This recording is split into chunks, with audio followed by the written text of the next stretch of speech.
Siapa nama Ibu? Ikarina. Ibu berapa kali sudah hadir dalam program ini? 10 kali. 10 kali Ibu hadir selalu ya? Oke.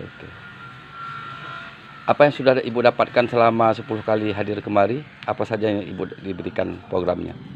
Diberikan makanan tambahannya. Tambahan apa lagi? Terus itu dikasih juga apa namanya yang mentahnya juga. Paketnya, apa lagi? Terus dikasih apa namanya ilmunya juga untuk buat makanan biar anaknya. Oh, diberi penyuluhan juga, edukasi juga.